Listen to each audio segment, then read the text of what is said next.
much. My name is Kevin Meany. Thinking about changing my first name to Eeny. Thank you very much. Eeny Meany. Figure it out for yourselves, folks. Parents' names are Miney and Mo.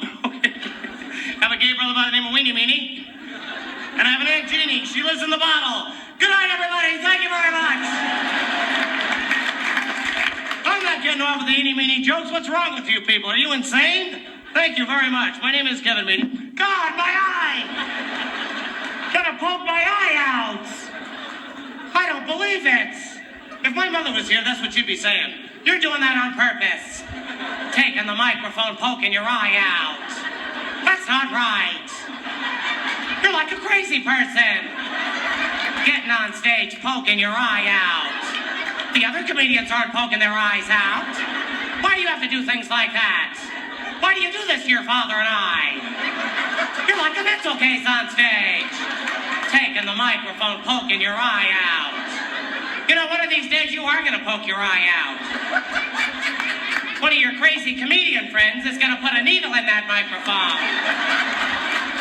Then it's going to be real funny, isn't it? Walking around with one eye. God, that's not right. I don't think you want to see. You probably have your one-eye jokes already written. Anything in my house could poke an eye out when I was a kid. Be passing pizza across the table. You're gonna take your brother's eye out with that slice. Now put your goggles on and go to bed. And stop rolling around up there. Rolling all night. You're like a crazy person in the bed. All night long with the rolling. Your brothers don't roll. Your father doesn't roll. You're like a mental case in the bed. All night long, rolling, rolling, roll. You're gonna fall out of that bed and poke your eye out.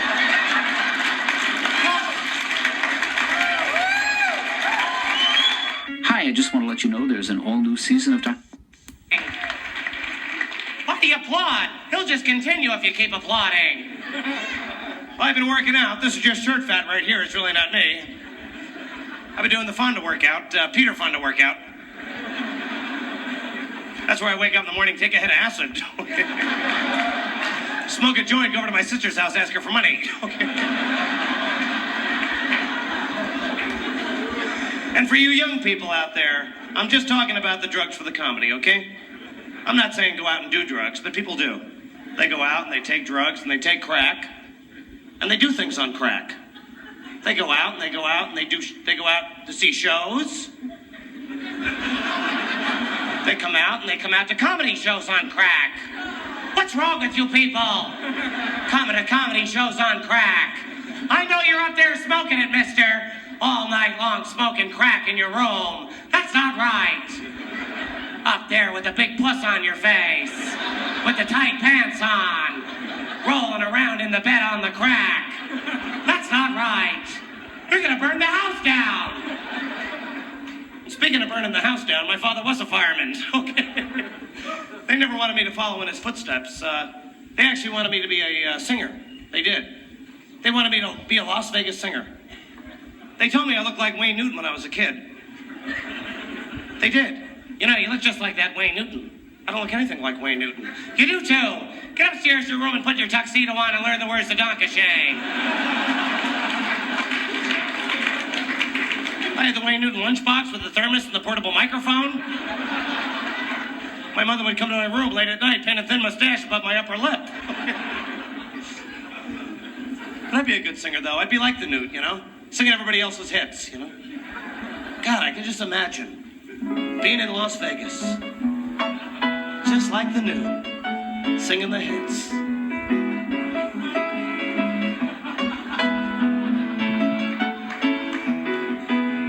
You don't have to take your clothes off to have a good time, oh yeah. You don't have to take your clothes off to have a good time, oh yeah. How you folks doing tonight? Good to see ya.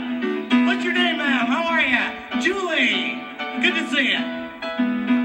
I want your sex. I want your sex. And talking about Madonna, I love her, huh? Isn't she super? Like a virgin. Touch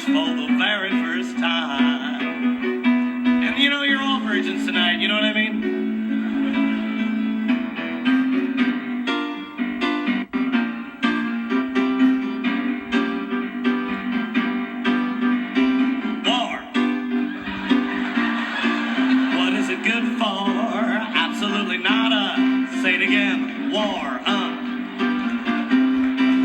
What is it good for? I don't know. Give me some more. I'm on that freeway of love in my pink Cadillac. Come on, baby, on that freeway of love. I can't get by. And you woo-woo-woo. You're making me work. And you woo-woo-woo.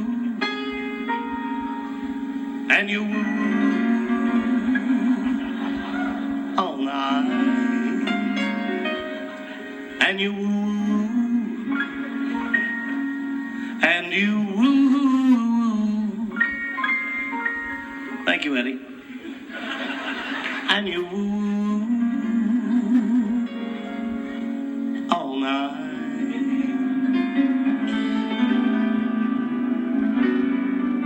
We gotta fight for our right to party. Thank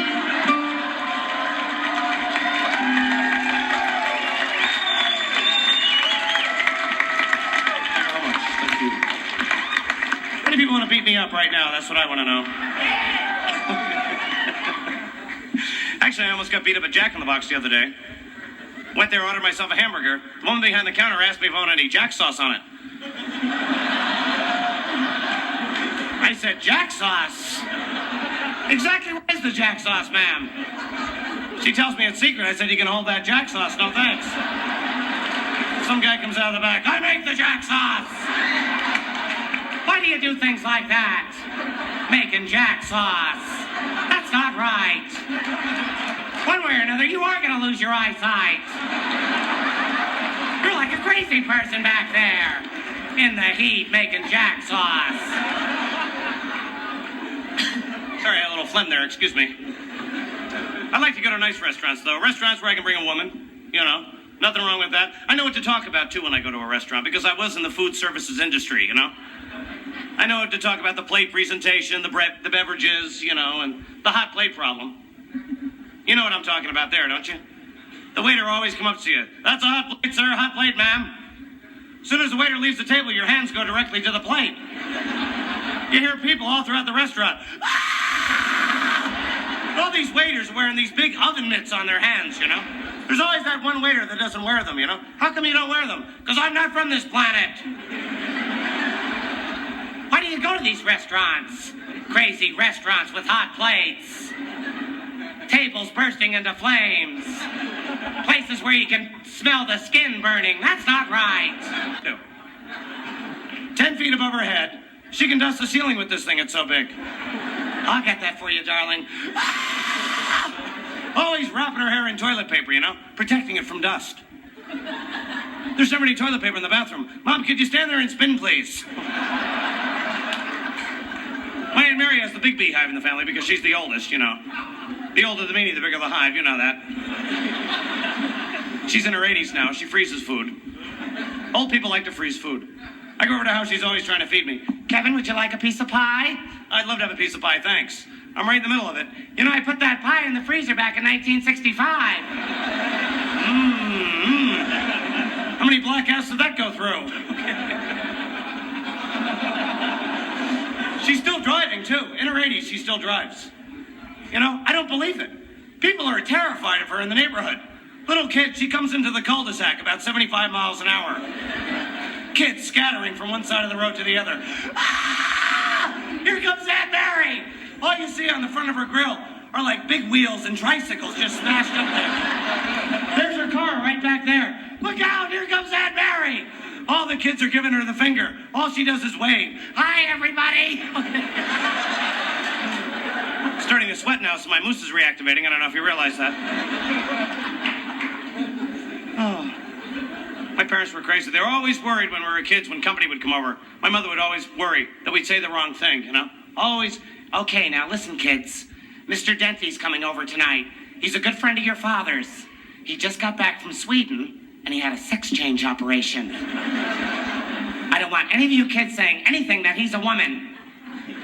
If you have to say something, just tell him how pretty he looks. What are we supposed to call him? I don't know what you're supposed to call him. Just say hello and get up to your room and get those tight pants off. Don't be walking around the house with a big puss on your face when he's here. They were crazy. I'd love to go see them around